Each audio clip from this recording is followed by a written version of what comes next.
yung mga comment or yung mga sinasabi ng bashers sa akin. Pero ito lang naman kasi kaya namin ito binobrought up right now is para din sa public natin na wag silang basta-basta naniniwala sa mga kung ano-ano pong kumakalat na balita sa Facebook, social media. Social media.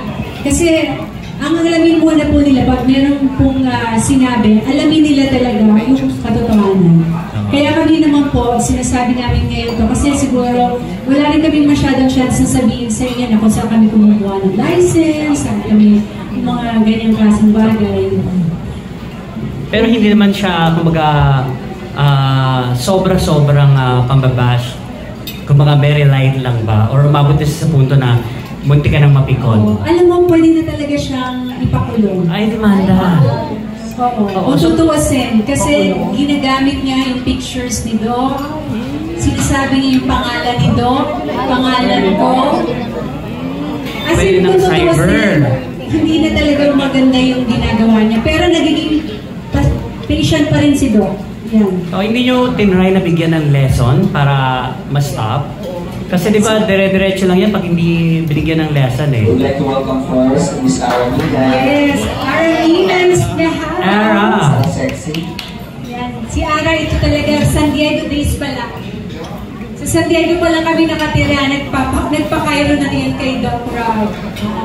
So, yun, dun sa tinanong ko na gano'n is, siguro, patid, sa sobrang busy namin ni Doc Rob, wala kaming time para bigyan ng pansin yun. Sa deadma talaga? Sa deadma kami. Sabi nga ng aking kumparing Giorgio Gabinete, huwag mo nalang pansinin yan. Isipin mo na lang parang wala lang yan. Kaya lang 8 years, di ba? Sabi niya sa akin, apektado ba yung clinic? Sabi niya, apektado ba yung mga ano niyo? Sabi ko, hindi naman. Marami naman pumupunta. So, bakit bibigyan mo pansin? So maybe because yung sa lahat ng clinic kayo talaga yung kilala and iniisip na talagang original. Anyways, may mga bagong produkto ba na ilo-launch? 10 years.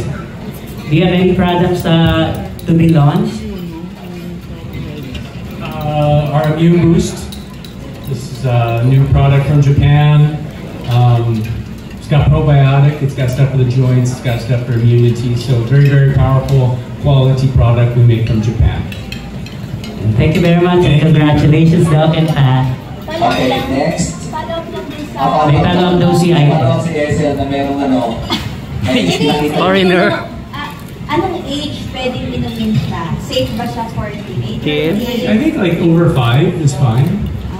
Yeah, it's very safe supplement, all so, natural. So, paano siya ihahalo sa tubig? Yeah, you mix with tubig.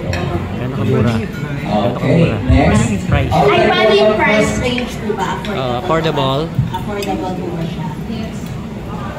How much yung resistant ship? 30 sachets, 1.5 po. Mura lang. Yeah. Tapos one sachet per day. Ang sarap niyan, natikman ko siya eh. Sarap.